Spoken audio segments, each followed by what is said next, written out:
Hello friends, welcome to my channel. So in today's video we are going to discuss about the Debye's theory of lattice specific heat. Debye's theory of lattice specific heat. हम जो previous videos हैं उनमें हमने क्या क्या पढ़ते classical theory of lattice specific heat and Einstein theory of lattice specific heat.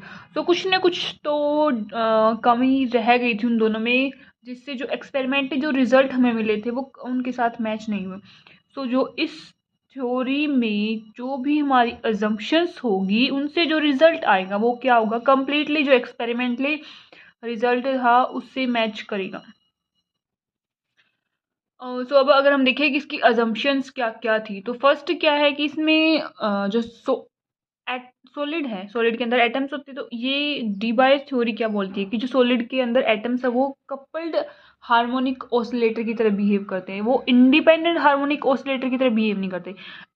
इसका meaning क्या हुआ कि जो मोशन है एक सिंगल एटम का वो क्या है, अफेक्ट करता है किसी दूसरे एटम के मोशन को जो उसकी सराउंडिंग में है। ठीक है, तो फर्स्ट क्या है कि since atoms in a solid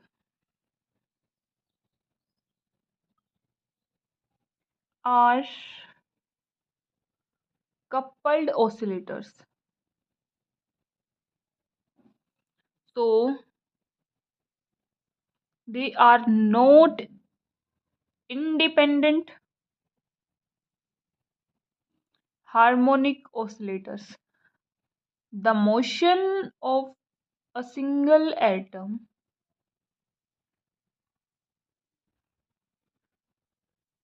is affected by the atoms in the surrounding, affected by the atoms in the surrounding। जो हमने पहले आइंस्टाइन और जो क्लासिकल थ्योरी थी उसमें एटम्स का जो मोशन है वो कैसे कंसिडर किया था कि वो इंडिपेंडेंटली क्या करे, वाइब्रेट करे या फिर मोशन के अंदर है, एक दूसरे के मोशन का दूसरे एटम के मोशन पर कोई इफेक्ट नहीं हो रहा।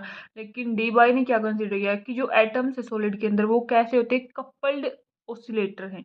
यानी कि एक का जो हार्मोनिक ऑसिलेशन है, यानी कि जो एक का जो मोशन है वो अफेक्ट करेगा दूसरे एटम को जो उसकी सराउंडिंग में है। यानी कि इसने कैसे कंसिडर किया कि लाइक एक एटम यहाँ पर है, एक एटम यहाँ पर है, एक एटम यहाँ पर है, ऐसे अगर एटम लैटिस साइड्स पे रखे हुए हैं हमारे, तो वो क्या है, कपल्ड ऑसिलेटर है। लाइक कि एक दूसरे के साथ कनेक्टेड है। अगर एक का मोशन होगा तो दूसरा भी क्या होगा, अफेक्टेड होगा एक की मोशन से। तो इस टाइप से वो क्या है, एक दूसरे के साथ कपल्ड है। ठीक है, तो ये क्या कंसिडर किया हमने कि अगर लैटिस साइड्स पे एटम रखे हुए हैं तो वो कैसे हैं, कपल्ड ऑसिलेटर है। तो जो उनका मोशन है वो इंडिपेंडेंट नहीं है। तो मोशन है एक सिंगल एटम का, वो अफेक्ट होता है by atoms in the surrounding. And second क्या कि according to Debye theory a range of frequency can pass through the solid. या हम क्या करें कि जो सॉलिड की जो एटम्स है वो एक फिक्स्ड फ्रीक्वेंसी के साथ वाइब्रेट नहीं करते। हमने पहले वाले में कंसिडर किया कि ओमेगा नोट फ्रीक्वेंसी के साथ जो ईच एटम है वो क्या करेगा, वाइब्रेट करेगा। इसमें डी बाय ने क्या कंसिडर किया कि there will be a range of frequency in which the solid can vibrate. Second क्या है, there will be a range of frequency in which the solid can vibrate।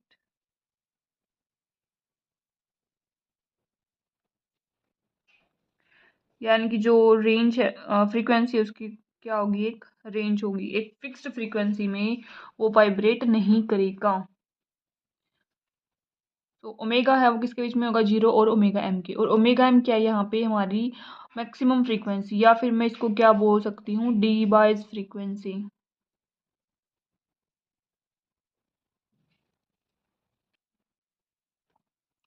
और जो डी बाई है उसके अकॉर्डिंग क्रिस्टल वाइब्रेट नहीं कर सकता एक सिंगल मोड के अंदर, but it will have some normal modes in which it can vibrate।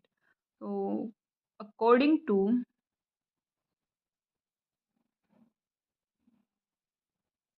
Debye's theory, crystal या solid won't vibrate in a single mode,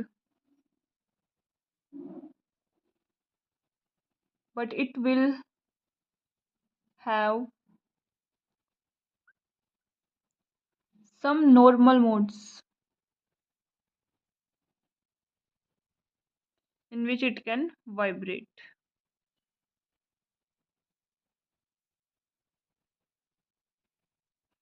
ठीक है कि एक सिंगल मोड के अंदर वो वाइब्रेट नहीं करेगा, लेकिन कुछ नॉर्मल मोड्स में वो क्या कर सकता, वाइब्रेट कर सकता है। सो इसलिए हम जो डीबाई थ्योरी है उसमें किसके बारे में बात करेंगे, density of modes of vibrations के बारे में बात करेंगे।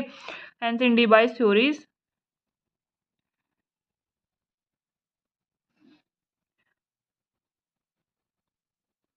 we talk about density of modes of vibration।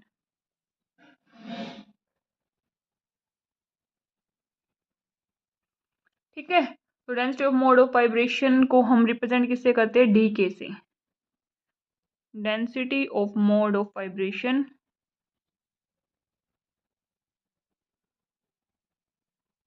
इसको हम किससे रिप्रेजेंट करते हैं, डी के से रिप्रेजेंट करते हैं। अगर हम देखें कि एक्सप्रेशन क्या है डी के का, तो वो क्या होगा, मैं अगर क्या देखूं, expression of dk, so 1D 2D 3D इन तीनों के लिए जो डीके का एक्सप्रेशन है वो क्या होगा, डिफरेंट होगा। तो वन डायमेंशन में अगर मैं देखूं एक्सप्रेशन, वो क्या होगा, dk into dk is equals to g into L by pi dk. ठीक है, अगर जो density of mode of vibration है वो फंक्शन होगा किसका, हमारा के का, यानी कि वेव वेक्टर का। सो मैं कैसे लिख सकती हूँ, वन डायमेंशन में d k into D k is equal to g into L by pi into D k. अगर मैं टू डायमेंशन की बात करूँ तो ये क्या हो जाएगा, जी इंटू, यहाँ पे एल लेंथ होती वन डायमेंशन में, तो टू डायमेंशन में क्या लेते हैं हम, एरिया। तो ए डिवाइड बाई टू पाई का स्क्वायर टू पाई के डी के। ठीक है, अगर मैं 3D की बात करूँ तो थ्री डायमेंशन में क्या हो जाएगा, थ्री डायमेंशन में हम क्या लेते हैं सिस्टम का वॉल्यूम, तो वी डिवाइड बाई टू पाई का क्यूब फोर पाई के स्क्वायर डी के। तो ये क्या है, हमारा एक्सप्रेशन फॉर डी के यहाँ से निकल जाएगा। अगर मैं जनरल डिपेंडेंसी देखूँ किसकी, डेंसिटी ऑफ मोड्स की, और किसके ऊपर, ओमेगा के ऊपर, यानी कि फ्रीक्वेंसी के ऊपर क्या डिपेंडेंसी है, आगे क्या है, general dependency of density of mode that is D के, या फिर मैं बात करूँ फ्रीक्वेंसी के ऊपर बोल रहे हैं ना, तो डी ओमेगा की टर्म्स में अगर मैं लिखूँ तो general dependency of density of modes on omega. अगर हमारे पास कोई डिस्पर्जन रिलेशन गिवन हो, डिस्पर्जन रिलेशन क्या होता है, रिलेशन बिटवीन ओमेगा एंड के, यानी कि फ्रीक्वेंसी और वेव वेक्टर के बीच में जो रिलेशन होता है वो हमारा क्या होता है, डिस्पर्जन रिलेशन। अगर हमें डिस्पर्जन रिलेशन गिवन है, if dispersion relation is this, क्या, omega is directly proportional to k की पावर एस, की ओमेगा के की कुछ पावर पे डिपेंड कर रहा है, देन जो डी ओमेगा वो कैसे डिपेंड करेगा ओमेगा पे, ओमेगा की power D by S minus one पे। तो ये क्या है, हमारा जनरल रिलेशन किसके बीच में, डी ऑफ ओमेगा की और ओमेगा के बीच में, यानी डिपेंडेंसी है ओमेगा के ऊपर किसकी, हाँ, डेंसिटी ऑफ मोड की। अगर हम वेरियस पार्टिकल्स के लिए बात करें, like photon, phonon, electron, magnon, graphene, सब के लिए अगर हम देखें कि जनरल डिपेंडेंसी क्या होगी, तो सबसे पहले अगर मैं फोनोन की बात करूँ, ठीक है, फोनोन क्या होता है, सबसे पहले तो ये बताओ कि फोनोन लाइक जैसे वेव्स के साथ में जो क्वांटा ऑफ एनर्जी है वो फोटोन होता है। सिमिलरली जो सॉलिड है उसमें लैटिस, सॉलिड की जो लैटिस वाइब्रेशन में क्वांटा ऑफ एनर्जी उसको हम क्या बोलते हैं, फोनोन बोलते हैं। ठीक है, सो फोनोन में जो, अगर हम जी की बात करें, पोलराइजेशन डिग्री की बात करें जी की, वो 1 डायमेंशन के अंदर कितनी होती है, 1 डी की बात करें, जी की वैल्यू होती है 2 किस में, 2 डी में, जी की वैल्यू होती है 3 किस में, 3 डी में। और अगर हमें डिस्पर्जन रिलेशन गिवन है तो हम डायरेक्टली देख सकते हैं कि कैसे डी ऑफ ओमेगा किस पे डिपेंड होगा, ओमेगा पे, अगर सिर्फ डिपेंडेंसी देखनी है तो। अगर नहीं गिवन है तो हम जो फोनोन्स के लिए डिस्पर्जन रिलेशन है उसको कैसे कंसिडर करते हैं, omega is equals to V S into k. V s क्या है, स्पीड है यहाँ पे, ठीक है। तो अगर मैं बात करूँ फोनोन्स के केस में डायरेक्ट डिपेंडेंसी देखनी है डी ओमेगा क्यू ओमेगा पर, तो सिस्टम कंसिडर कर लेंगे, देख लेंगे कौन सा सिस्टम, तो वो तो डी क्या है, यहाँ पे डायमेंशन है, एस क्या है, इसकी पावर है। तो डायमेंशन हमें गिवन होंगी कि इस 3 डी के लिए या फिर 2 डी के लिए जनरल डिपेंडेंसी बताओ, तो ओमेगा की power D by S minus 1 हो जाएगा, और एस क्या यहाँ पे 1 हो जाएगा, ठीक है। अगर हमें कोई रिलेशन नहीं गिवन है तो हम फोनोन के लिए ये इस डिस्पर्जन रिलेशन को क्या करेंगे, यूज़ करेंगे। अगर एग्जैक्ट रिलेशन पूछ रखा हो तो हम यहाँ पे देख लेंगे, जी की वैल्यू हमें पता है, और बस यही तो करना है। अगर ओमेगा की टर्म्स में लिखना होगा तो के की जगह पे हम ओमेगा की टर्म्स में लिख देंगे, इसमें जो ये ऊपर हमने एक्सप्रेशन देखी डेंसिटी ऑफ मोड्स की, तो यहाँ से डी के या फिर डी ओमेगा हमें क्या हो जाएगा, मिल जाएगा, कैलकुलेट कर लेंगे हम। तो ये तो हमने किसके लिए देख लिया, फोनोन के लिए। अगर मैं बात करूँगी इसकी फोटोन की, तो फोटोन क्या है, एक मासलेस पार्टिकल है ना, मासलेस पार्टिकल है, ठीक है। इसके लिए जो डिजनरेसी है सिर्फ एक ही वैल्यू होती है 2, तीनों डायमेंशन के लिए, यानी कि 1 डी के लिए भी 2 होगा, और 2 डी के लिए भी 2 होगा, और 3 डी के लिए भी क्या होगा, 2 होगा। और इसके लिए जो डिस्पर्जन रिलेशन है हम कैसे कैलकुलेट करेंगे, जो एनर्जी है फोटोन की वो किसके इक्वल होती है, E equals to p c, और ई किसके इक्वल होगा, एच कट ओमेगा के। मोमेंटम किसके इक्वल होगा, एच कट के, तो एच कट से एच कट कैंसिल होगा, तो यहाँ से डिस्पर्जन रिलेशन क्या आ गया, omega equals to k into c, ये क्या आ गया हमारा डिस्पर्जन रिलेशन। तो इसकी हेल्प से हम क्या निकाल सकते हैं, डेंसिटी ऑफ मोड्स। अगर मैं बात करूँ इसकी इलेक्ट्रॉन की, या फिर प्रोटॉन, या फिर न्यूट्रॉन, तो इसके लिए जो जी की वैल्यू है वो क्या होती है हमारी 2, ठीक है। यानी कि इसको कैसे निकालेंगे, 2s+1, एस क्या होता है इन तीनों के लिए हाफ, तो यहाँ से जी एस कितना आ गया हमारा, 2 आ गया। तो अब जो इलेक्ट्रॉन, प्रोटॉन या फिर न्यूट्रॉन, ये इनका जो मोशन है वो रिलेटिविस्टिक भी हो सकता है और अल्ट्रा रिलेटिविस्टिक मोशन भी हो सकता है, ठीक है। ये तो हमें पता है कितना हो जाएगा, 2 हो जाएगा। अब जो इलेक्ट्रॉन है वो क्या हो सकता है, नॉन रिलेटिविस्टिक फ्री इलेक्ट्रॉन भी हो सकता है, और दूसरा क्या है, अल्ट्रा रिलेटिविस्टिक फ्री इलेक्ट्रॉन, ठीक है। नॉन रिलेटिविस्टिक फ्री इलेक्ट्रॉन के अंदर क्या होगा, फ्री है इसका मतलब उसकी पोटेंशियल एनर्जी क्या होगी, 0, और नॉन रिलेटिविस्टिक मतलब स्पीड ऑफ लाइट के साथ वो मूव नहीं कर रहा, तो यहाँ पे जो एनर्जी है वो किसके इक्वल हो जाएगी, P square divide by 2m, potential term क्या हो जाएगी, 0। अब पी किसके इक्वल होता है, एच कट के इक्वल, तो यहाँ से H cut square k square divide by 2m। Energy को लिख सकती हूँ मैं एच कट ओमेगा, तो ये क्या होगी, h cut omega is equal to H cut square k square divide by 2m, एक एच कट से एक एच कट कैंसिल हो गया, ओमेगा किसके इक्वल हो गया, एच कट के स्क्वायर डिवाइड बाय 2m, और ये वाली जो टर्म है ये पूरी क्या है, कांस्टेंट है, तो मैं इसको क्या लिख सकती हूँ, ए के स्क्वायर। तो नॉन रिलेटिविस्टिक फ्री इलेक्ट्रॉन के केस में ये हमारा क्या होगा, डिस्पर्जन रिलेशन हो गया। अगर मैं बात करूँ अल्ट्रा रिलेटिविस्टिक फ्री इलेक्ट्रॉन की, तो इसमें जो इलेक्ट्रॉन वो मूव करता है with the speed of light की स्पीड के साथ, ठीक है। तो वी किसके इक्वल हो जाएगा, सी, तो यहाँ पे एनर्जी किसके इक्वल हो जाएगी, पी सी के इक्वल, यानी कि H cut omega is equal to H cut K into C, H cut से एच कट कैंसिल, तो ओमेगा किसके इक्वल होगा, के सी के।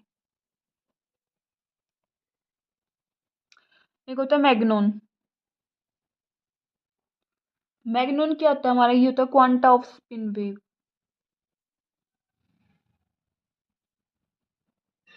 क्या मतलब हुआ, अगर हम एक स्पिन, लाइक हमारे पास ऐसे स्पिन है, ठीक है, मैं एक स्पिन को क्या कर दूं, कुछ एनर्जी दे दूं, या फिर बोलूं क्या उसको डिस्टर्ब कर दूं, तो सारी स्पिन क्या हो जाएगी, डिस्टर्ब हो जाएगी। तो ये जो क्वांटा है स्पिन वेव का, इसको हम क्या बोलते हैं, मैग्नोन्स, मैग्नोन। और मैग्नोन के लिए जो जी है वो क्या होता है, 1, तीनों डायमेंशन के अंदर, यानी कि 1 डी के लिए भी, 2 डी के लिए भी, और 3 डी के लिए। और इसके लिए जो डिस्पर्जन रिलेशन है वो किसके होता है, ओमेगा इज इक्वल टू ए के स्क्वायर, ठीक है। तो ये हमने क्या देख लिया, कुछ पार्टिकल्स के लिए डिस्पर्जन रिलेशन देख लिया और कैसे हम डेंसिटी ऑफ मोड निकालेंगे वो देख लिया। अगर हम डायरेक्ट अब एक क्वेश्चन देखें, क्वेश्चन क्या है, क्वेश्चन है हमारा क्या, फाइंड डेंसिटी ऑफ मोड्स, यानी कि डी ओमेगा, किसके लिए, फोनोन के लिए, फोर फोनोन्स। और तीनों केस में निकालना, यानी कि 3D सिस्टम हो, सेकंड बी सेकंड केस क्या निकालना अगर 2D सिस्टम हो, थर्ड क्या है अगर हमारे पास 1D सिस्टम हो तो डेंसिटी ऑफ मोड कैसे निकालेंगे। तो हमें क्या करना है, इसका सॉल्यूशन देखते हैं कैसे हुआ। अब बात किसकी करी इसने, फोनोन की। तो फोनोन के लिए सबसे सबसे पहला काम हमारा क्या है, डिस्पर्जन रिलेशन लिखना। तो फोनोन के लिए जो डिस्पर्जन रिलेशन है वो क्या होता है, ओमेगा किसके इक्वल होता है, वी एस इंटू के, यानी यहाँ से हमें साफ साफ पता चल रहा है एस किसके इक्वल है, 1 के। अगर हम फर्स्ट केस कंसीडर करें, यानी कि 3 डायमेंशन को कंसीडर करें, तो डी किसके इक्वल हो गया 3, एस किसके इक्वल है 1। अगर मैं जनरल डिपेंडेंसी ही देखूं डेंसिटी ऑफ मोड्स की ओमेगा के ऊपर, वो क्या है, तो D of omega is directly proportional to omega की power D by S minus 1। D कितना है 3 और एस कितना 1, तो D of omega is directly proportional to omega की पावर 3 बाई 1 माइनस 1। यहाँ से डिपेंडेंसी कितनी आ रही है 2।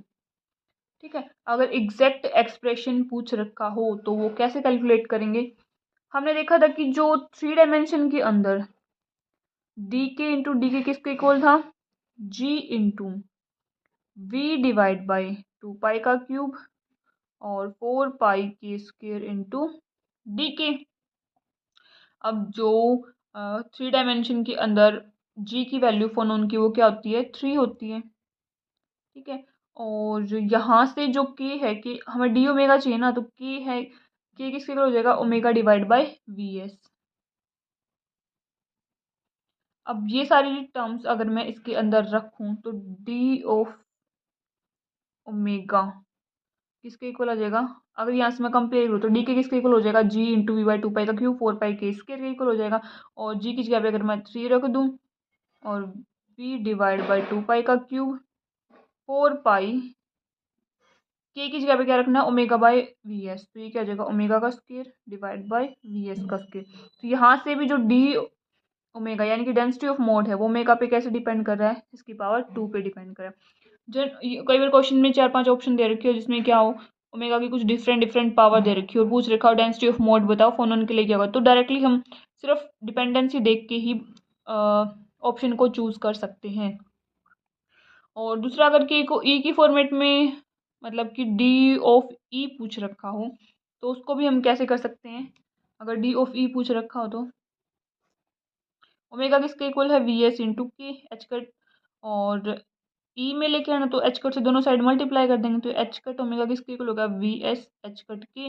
अब के की जगह पे तो रखना है, इसको चेंज नहीं करेंगे, एच कट ओमेगा को ई की फॉर्म में रख देंगे, ई किसके इक्वल होगा V S H cut into k. तो यहाँ से के किसके इक्वल आ गया हमारा ई divide by V S into H cut. और अगर डी के की बात करो तो वो किसके इक्वल हो जाएगा D E divide by V S into H cut. तो बस ये जो सारी वैल्यू है के की और डी के की वो हम किस में रख देंगे, जो ये वाला फॉर्मूला है डी के इंटू डी के। ठीक है, तो यहाँ पे रखने के बाद हमें किस में आ जाएगा ये डी ऑफ ई में, यानी कि density of mode in terms of energy निकल जाएगा। अब अगर हम 2D के लिए देखें, 2D के लिए तो हम जनरल डिपेंडेंसी की बजाय अगर पूरा एग्जैक्ट एक्सप्रेशन देखें तो डी के इंटू डी के किसके इक्वल हो जाएगा G into A divide by 2 पाई का स्क्वेयर 2 पाई के डी के। नाउ 2D के अंदर जी कितना होता है 2 किसके लिए फोनोन के लिए, और ओमेगा किसके इक्वल है यहाँ पे वी एस इंटू के इक्वल दे रखा है। तो डी ओमेगा किसके इक्वल हो जाएगा, अगर मैं यहाँ से डी ओमेगा लिखूँ तो हो जाएगा वी एस इंटू डी के इक्वल। तो डी के किसके इक्वल होगा यहाँ पे D omega divide by V S. अगर मैं ये सारी वैल्यू इसमें रखूँ तो डी के की जगह पे अगर मैं डी ओमेगा और इस डी के की जगह पे क्या रख सकती हूँ D omega divide by V S. ये किसके इक्वल हो गया जी कितना है इसमें 2 ए डिवाइड बाय 2 पाई का स्क्वायर इंटू 2 पाई के क्या है हमारा omega divide by V S into D K क्या हो जाएगा, D omega divide by V S. एक वी एस से वी एस कैंसिल हो गया, तो यहाँ से D of omega, D omega किसके इक्वल हो गया, 4 pi A divide by 4 pi square omega divide by V S into D omega. 4 pi से 4 पाई कैंसिल होगा, किसके इक्वल आ गई, ए divide by pi V S, ऊपर आ गया ओमेगा इंटू डी ओमेगा। तो यहाँ से डायरेक्ट डी ओमेगा किसके इक्वल आ गया, A omega divide by pi V S. ठीक, डिपेंडेंसी की बात करूँ तो मैं क्या डिपेंडेंसी आ रही है इस पे, जो डी ऑफ ओमेगा है वो डायरेक्टली प्रोपोर्शनल आ रहा है किसके, ओमेगा के। अगर मैं डिपेंडेंसी वाले फॉर्मूले से बात करूँ तो डी ऑफ ओमेगा किस डायरेक्टली प्रोपोर्शनल टू ओमेगा की power D by S minus one. यहाँ से क्या हो जाएगा, ओमेगा की पावर डी कितना है 2 डायमेंशन और एस कितना 1, तो यहाँ से भी सिर्फ कितना रहा, ओमेगा की पावर 1 पे ही डिपेंडेंसी आ रही है। ठीक है, दोनों वे से हम निकाल सकते हैं, ये एग्जैक्ट एक्सप्रेशन हो गया। अगर मैं 1D सिस्टम की बात करूँ, 1D सिस्टम में जी की वैल्यू क्या हो जाएगी 1, और जो डी के इंटू डी के यानी कि जो डेंसिटी ऑफ मोड का जो फॉर्मूला वो क्या हो जाएगा, G into L divide by pi D K, simply ये फॉर्मूला हो जाएगा।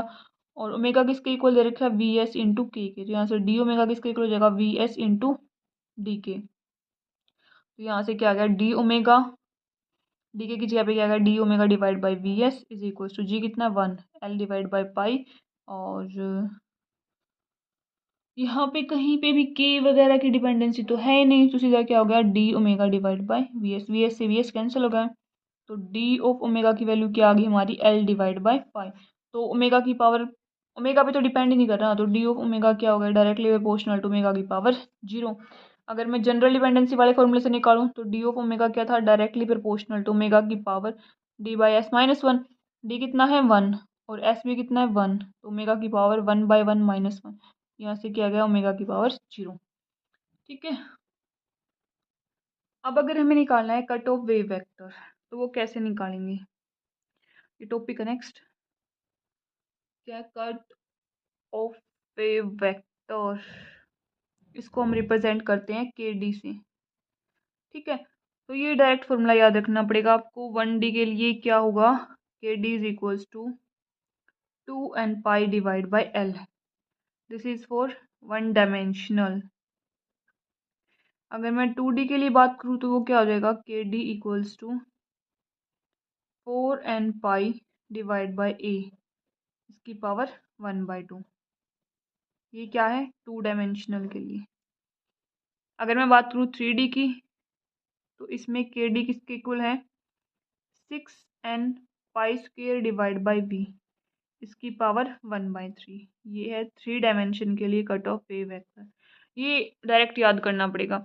1D के लिए क्या है 2n pi divide by L, 2D के लिए क्या है 4n pi divide by A की पावर 1/2, एंड 3D के लिए क्या है 6n pi square divide by v, इसकी पावर 1/3। अब अगर हमें कैलकुलेट करें डी बाई फ्रीक्वेंसी और maximum frequency, calculation of Debye frequency, या फिर इसको मैं क्या बोलती हूँ मैक्सिमम फ्रीक्वेंसी।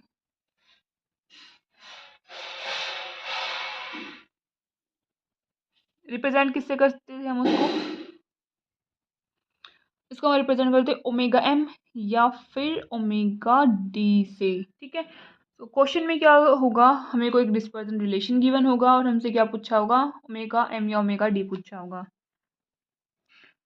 तो we will be given a dispersion relation and will be said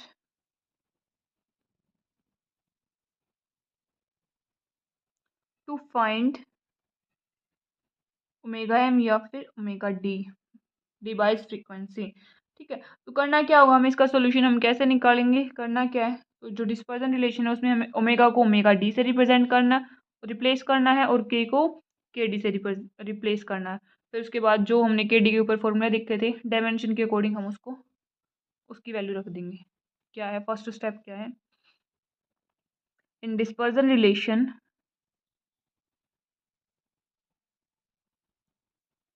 replace omega by omega d and k by kd।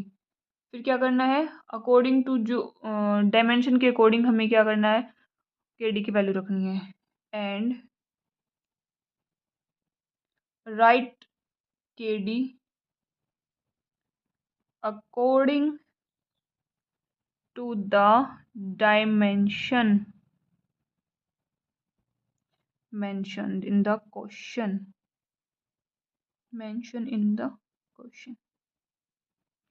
ठीक है। बस ओमेगा को ओमेगा डी से रिप्लेस कर दो, के को के डी से रिप्लेस कर दो और जो ऊपर हमने के डी की वैल्यू रखी है उसकी वैल्यू पुट कर दो, चेक करके कि कौन सी डायमेंशन में हमें पूछा हुआ है।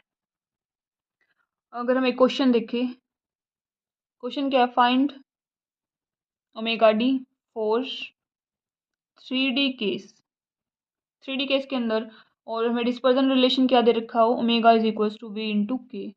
तो कैसे करना था हमें इस डिस्पर्जन रिलेशन में, ओमेगा को ओमेगा डी से और के को के डी से रिप्लेस करना था। तो ओमेगा की जगह पे हमने क्या रख दिया, ओमेगा डी, एंड के की जगह पे क्या रखना है, के डी। तो यहाँ से क्या आ गया dispersion relation, omega D is equals to v into k D. अब जो 3D केस है, 3D केस में जो के डी था वो किसके इक्वल था, 6n pi square divide by v इसकी पावर 1/3। बस ये के डी की वैल्यू इसमें रख देंगे। तो यहाँ से हमारी क्या आ गई, Debye's frequency 6n pi square divide by v इसकी पावर 1/3। ठीक है। अब अगर हमें देखना है क्या डी बाइस टेम्परेचर क्या होगा, डी बाइस टेम्परेचर, अगर मैं आइंस्टाइन टेम्परेचर की बात करूँ तो उसमें हमने क्या माना था, थीटा, जो आइंस्टाइन टेम्परेचर था इसमें क्या माना था, theta E divide by T equals to H cut omega naught divide by के बी टी, है ना। तो यहाँ से थीटा ई की जो था ये क्या था हमारा आइंस्टाइन टेम्परेचर। सिमिलरली अगर मैं डी बाई टेम्परेचर की बात करूँ तो इसमें क्या हो जाएगा, theta D divide by T is equals to H cut omega D. यहाँ पे ओमेगा नोट था क्योंकि सेम फ्रीक्वेंसी के साथ वाइब्रेट कर रहे थे। अब यहाँ पे हम क्या लेंगे, डी बाइस frequency that is omega D, H cut omega D divide by के बी टी। तो यहाँ से ये जो थीटा डी है ये क्या है हमारा, डी बाइस टेम्परेचर। अब अगर हमें निकालना है 0 पॉइंट एनर्जी और हमें डिस्पर्जन रिलेशन गिवन है तो हम कैसे निकालेंगे। नेक्स्ट जो हमारा कंसेप्ट है वो क्या है, 0 point energy.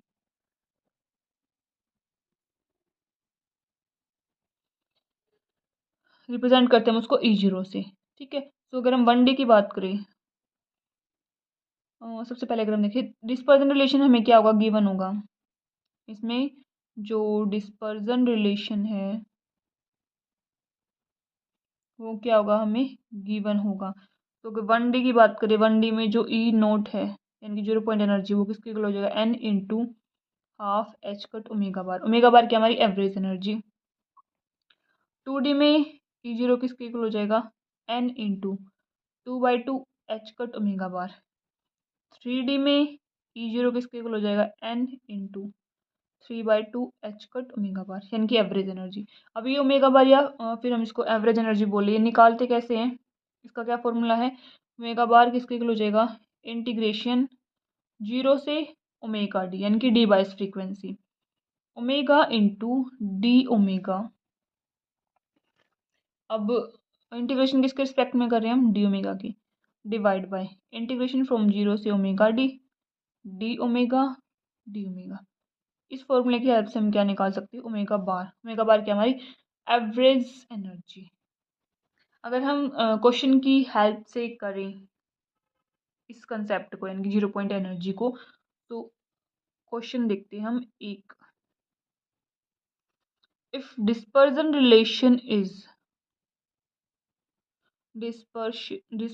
relation is omega equals to a k square in 2 dimension system, in 2D system, then find E0। ठीक है।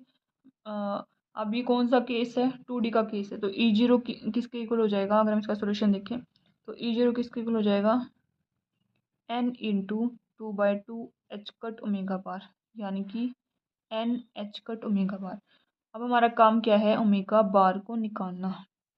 ठीक है, एक तो क्या है, हम डायरेक्ट डिपेंडेंसी देख लें कि उसकी क्या डिपेंडेंसी है, और ओमेगा पे, और जो बाकी जो चीज़ें प्रोपोर्शनलिटी साइन की जगह हटा के हम कुछ एक कांस्टेंट ले लें, तो उसकी हेल्प से भी हम क्या निकाल सकते हैं, E0 निकाल सकते हैं। अगर मैं डायरेक्ट डिपेंडेंसी देखूं तो D of omega is directly proportional to omega की power D/S-1।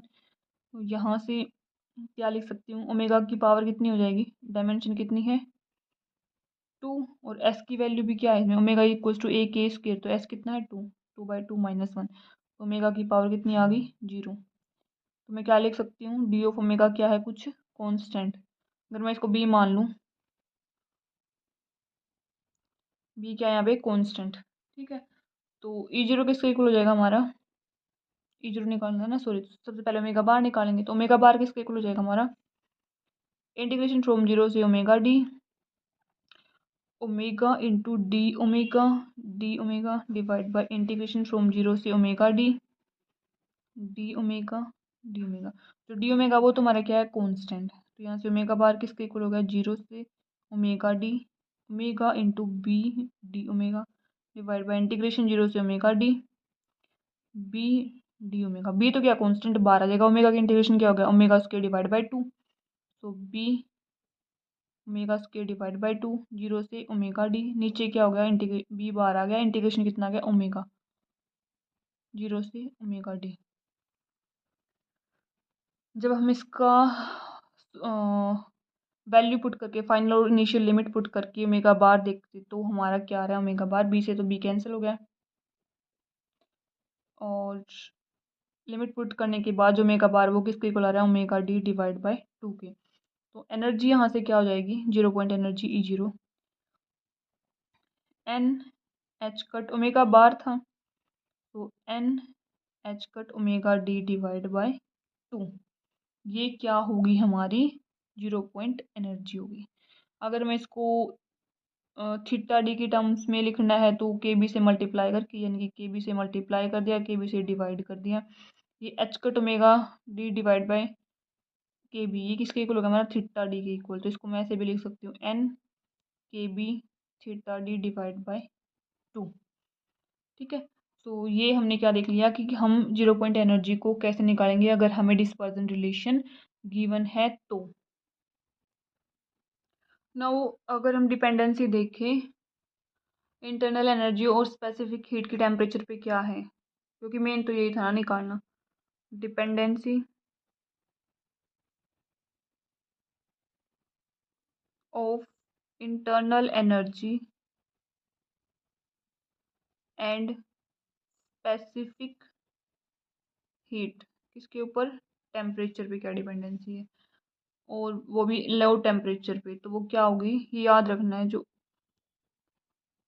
Internal energy lattice की वो डायरेक्टली प्रोपोर्शनल होगी टी की पावर D/S+1 के, और जो सीवी लैटिस है वो डायरेक्टली प्रोपोर्शनल होगा टेम्परेचर की पावर D/S। अगर इंटरनल एनर्जी टी की पावर D/S+1 पे डिपेंड करे तो सीवी क्या हो जाएगा, इसका डिफ्रेंशिएशन कर देंगे एक बार टेम्परेचर के रिस्पेक्ट में, क्योंकि सीवी किसके इक्वल होता है हमारा, DE डिवाइड बाई dt, तो पावर क्या रह जाएगी, टी की पावर D/S रह जाएगी। ठीक है, अब अगर हम कोई डिस्पर्जन रिलेशन हमें गिवन है, उसके लिए हमें प्रूव करना है कि जो डी बाई कंसेप्ट है उसका यूज़ करके जो स्पेसिफिक हीट है, दैट इज स्पेसिफिक हीट, उसकी लो टेम्परेचर पे और हाई टेम्परेचर पे डिपेंडेंसी क्या आ रही है टेम्परेचर पे। तो अगर हम एग्जैक्ट एक्सप्रेशन निकालें, यानी कि find exact expression for CV, और केस क्या कंसिडर किया हमने, 3D केस में, और डिस्पर्जन रिलेशन क्या गिवन है, omega is equals to v s into k. तो जो हमारी टोटल एनर्जी है ई, वो किसके इक्वल हो जाएगा, E0 0 point energy plus integration from 0 से omega D H cut omega divide by E raise to power H cut omega by के B T -1 D of omega D omega. ठीक है, इसके इक्वल हो जाएगा क्या, हमारा डिस्पर्जन, सॉरी टोटल एनर्जी। अब बात करें किसकी, ई जीरो की। सो ई जीरो किसके इक्वल हो जाएगा हमारा, n into 3/2 h cut omega बार। अब हमें क्या निकालना है, ओमेगा बार निकालना है। तो ओमेगा बार कैसे निकालेंगे, वो क्या हो जाएगा, n into 3/2 h cut omega बार की क्या वैल्यू रख दें यहाँ पे, डायरेक्ट इस फॉर्मूले में रख देते हैं, 0 से omega D, omega into D omega divide by integration from 0 से omega D of omega D omega. अब जो डायमेंशन है वो क्या, 3 और एस की वैल्यू क्या है हमारी 1 है। तो डी ऑफ ओमेगा की जो डिपेंडेंसी ओमेगा पे वो क्या है, 3 d/s-1, यानी कि ओमेगा स्क्वेयर आ गई। ठीक है, तो ई जीरो किसके इक्वल होगा हमारा, n into 3/2 h cut into, अगर मैं यहाँ पे ओमेगा स्क्वेयर रखती हूँ तो 0 से omega D, omega into omega square, कोई कांस्टेंट होगा डी इसमें, वो दोनों में से कॉमन आके ऊपर नीचे कैंसिल हो जाएगा। ठीक है, तो D omega divide by integration from 0 से omega D, omega square D omega. तो ये क्या हो जाएगा, ओमेगा की क्यूब, इसका इंटीग्रेशन करेंगे तो ओमेगा की 4/4, ये क्या हो जाएगा, ओमेगा की 3/3। यहाँ से क्या आ गया, n into 3/2 h cut omega D की 4/4 डिवाइड बाय ओमेगा डी की क्यूब डिवाइड बाय 3। यहाँ से अगर मैं ई देखूँ तो वो क्या आ गया हमारा, n into 3/2 h cut into 3/4 omega D. 3 power ये कैंसिल होगी, फिर इसको एडजस्ट करने के बाद हमारे पास क्या वैल्यू आ रही है, ये आ रही है। और सोल्व करूँगी तो इसको क्या आ जाएगा, 9/8, और के बी से अगर मैं मल्टीप्लाई और डिवाइड कर दूँ इसको,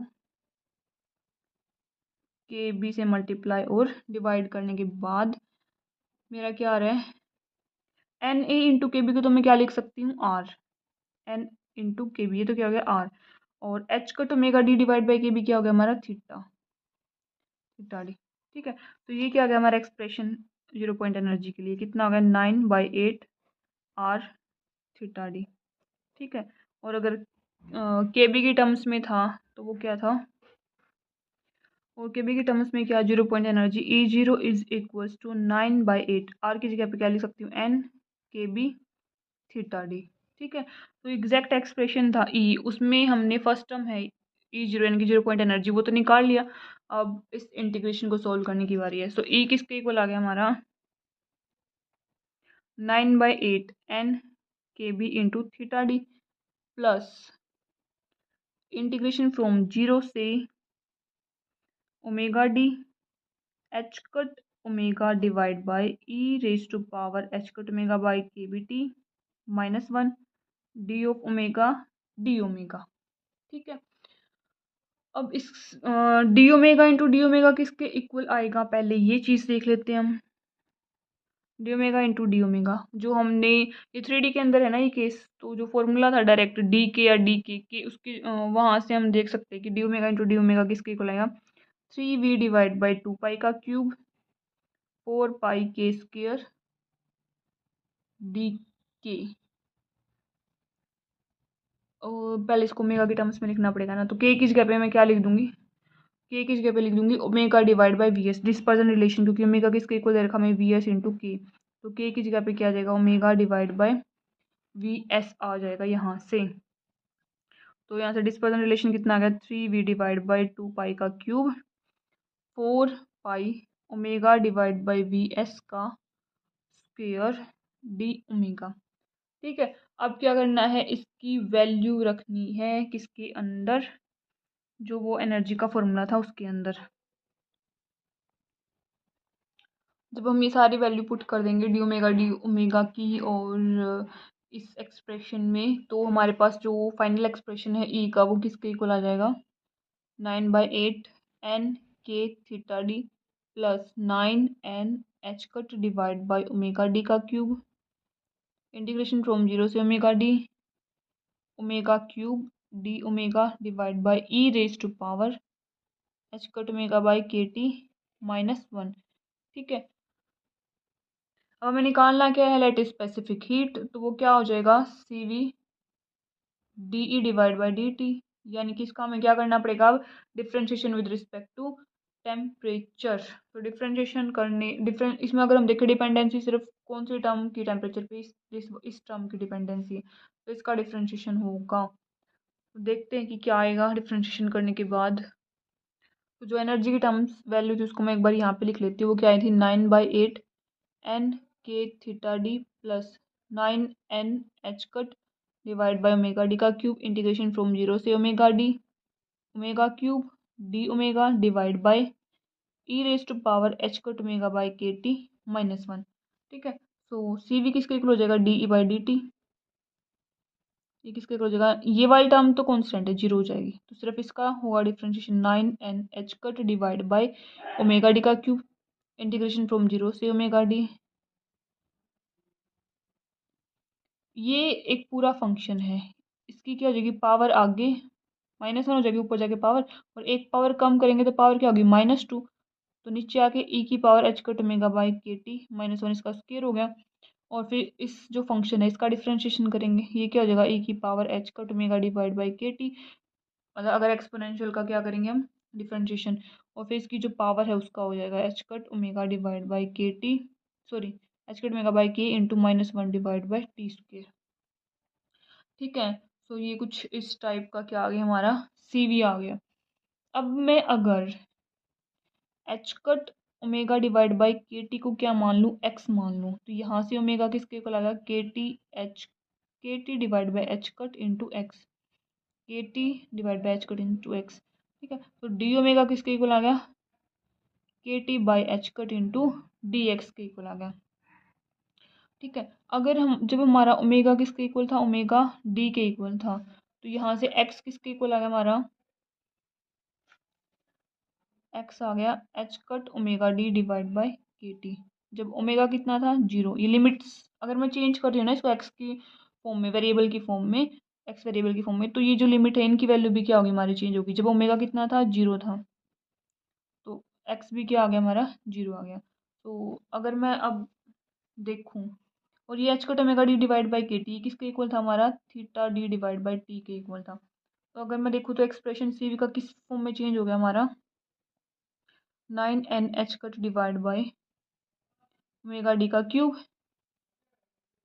इंटीग्रेशन 0 से theta D divide by T, limit हमारी ऐसे चेंज हो जाएगी, ओमेगा क्यूब, ओमेगा की जगह पे मुझे क्या रखना है, K T divide by H cut into x, तो ये क्या हो जाएगा, और एक साथ में H cut omega divide by के इसकी मल्टीप्लिकेशन है ही, तो यहाँ से मेरे पास फाइनली क्या आ रहा है, के टी की power 4 divide by H cut की power 4 into K T divide by H cut D X, और ये क्या हो गया E raise to power H cut omega, इसकी जगह मैंने क्या एक्स माना था, एक्स डिवाइड बाई ए की पावर एक्स -1 का square into H cut by K B T,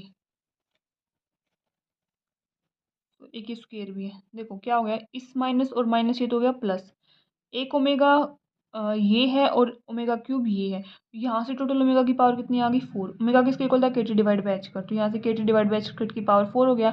अब डी ओमेगा की वैल्यू कितनी आई थी, K T divide by H cut into D X, ये डी ओमेगा की वैल्यू रख दी। ये क्या है, E raised power H cut omega by के टी, और ये वाली term H cut omega by के टी हमने कितनी मानी है एक्स, तो ई की पावर एक्स डिवाइड बाई ई की पावर एक्स -1 का स्क्वेयर हो गया ये, और साथ में ये एच कट ओमेगा बाई के बी टी का स्क्वेयर तो था ही। तो फाइनली हमारे पास सी वी क्या आ गया, ये आ गया। ठीक है, तो अगर मैं इसको और सिंप्लीफाइड फॉर्म में लिखूँ तो मैं क्या लिख सकती हूँ, 9 n divide by omega D का क्यूब इंटू ये जो कांस्टेंट टर्म है, क्योंकि इंटीग्रेशन हम एक्स के रिस्पेक्ट में करें, जो बाकी जो भी कांस्टेंट है उसको हम क्या निकालेंगे इंटीग्रेशन से बाहर, के बी टी की power 5 divide by H cut cube, sorry के बी टी का स्क्वायर, के बी टी का स्क्वायर, और इंटीग्रेशन के अंदर क्या होगा 0 से लिमिट क्या हो जाएगी theta D divide by T x की power 4 into E X divide by A की पावर एक्स -1 का स्क्वायर। अगर मैं थोड़ा और सिंप्लीफाइड फॉर्म में इसको लिखूं तो सी वी किसको इक्वल हो जाएगा, 9n kb kbt divide by h cut omega D इसकी पावर 3 इंटू इंटीग्रेशन फ्रॉम 0 से theta D divide bye T. अब देखो क्या कर दिया ये के बी की पावर एक के बी की पावर कैंसिल हो गई, एक बार ले ली, मतलब टी क्यूब की फॉर्म में हमने सारा इसको एडजस्ट कर लिया।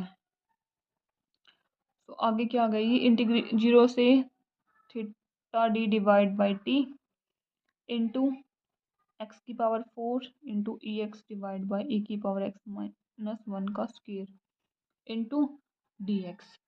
अब अगर मैं क्या देखूं, इसको मैं क्या लिख सकती हूँ, डी बाई टेम्परेचर की फॉर्म में लिख सकती हूँ ना कि H cut omega D divide by के बी टी किसके इक्वल था, theta D divide by T. तो इसकी जगह में क्या लिख सकती हूँ, theta D divide by T रख सकती हूँ। तो ये क्या होगा 9n k B T divide by theta D इसका क्यूब इंटू इंटीग्रेशन लिमिट क्या है 0 से theta D divide by T x की पावर 4 इंटू ई की पावर एक्स डिवाइड बाई ई की पावर एक्स माइनस 1 सारे का whole square into D x. तो फाइनल जो एक्सप्रेशन है हमारा सीवी का वो क्या आ गया, ये आ गया। अब मैं अगर बात करूँ लो टेम्परेचर पे, एट लो टेम्परेचर हमने एच कट ओमेगा बाई के टी को क्या माना था, एक्स। टेम्परेचर क्या है हमारा, लो। टेम्परेचर लो का मतलब क्या है कि जो theta D divide by T ये क्या होगा, ग्रेटर देन 1 होगा। तो यहाँ से जो सी वी है वो किसके इक्वल है, 9n k B theta T का क्यूब। मैं इसको क्या लिख सकती हूँ, जो थीटा डी डिवाइड जो टी वेरी लो बहुत ज़्यादा कम है यानी कि टेंड्स टू 0 है, तो ये क्या हो जाएगा, theta D divide by T tends to infinite हो जाएगा। तो हमारी लिमिट कैसे चेंज हो जाएगी, 0 से इनफाइनाइट एक्स की पावर 4 इंटू ई की पावर एक्स डिवाइड बाई ई की पावर एक्स माइनस 1 का स्क्वायर इंटू डी एक्स। और जो ये इंटीग्रेशन है इसकी वैल्यू क्या हमारी 4 पाई की पावर 4 डिवाइड बाई 15। जब हम इस इंटीग्रेशन को सोल्व करेंगे तो क्या आ जाएगा 9n k B T divide by theta D का क्यूब इंटू 4 पाई की पावर 4 डिवाइड बाई 15। तो ये जो बाकी सारे टर्म्स है तो क्या कांस्टेंट, टी पे डिपेंडेंसी कैसे आ रही है, लो टेम्परेचर पे टी क्यूब, तो C V is directly proportional to T cube. और अगर मैं हाई टेम्परेचर पे बात करूँगी तो वो किसके इक्वल आएगी हमारी 3R की। जो सी वी है एट हाई टेम्परेचर वो किसके इक्वल होगी, 3R की, सी वी लैटिस। ये तो हमने पहले भी देख लिया था। सिर्फ हमारी जो कमी थी यानी कि जो एक्सपेरिमेंटल रिजल्ट था उसके साथ मैच कहाँ पर नहीं हो रहा था, वो लो टेम्परेचर पर मैच नहीं हो रहा था। तो डी बाइज में क्या है, लो टेम्परेचर पे जो सीवी है वो सेम वेरी कर रही है जो एक्सपेरिमेंटली हमारी वेरी कर रही थी, ठीक है, यानी कि सीवी वेरी कर रही है एज टी क्यूब। तो डी बाई ने ये क्या प्रूव कर दिया कि जो सी वी लैटिस है वो लो टेम्परेचर पे डिपेंड करती है टी क्यूब पे, और हाई टेम्परेचर पे किसके इक्वल होती है, 3R के इक्वल होती है। तो अगर मैं लिखूँ सी वी लैटिस, यहीं पे लिख देती हूँ, C V lattice at low temperature, ठीक है। कब, जब हमारा हमने रिलेशन क्या कंसिडर किया था इसमें, omega is equal to V S into K, ये हमारा डिस्पर्जन रिलेशन था।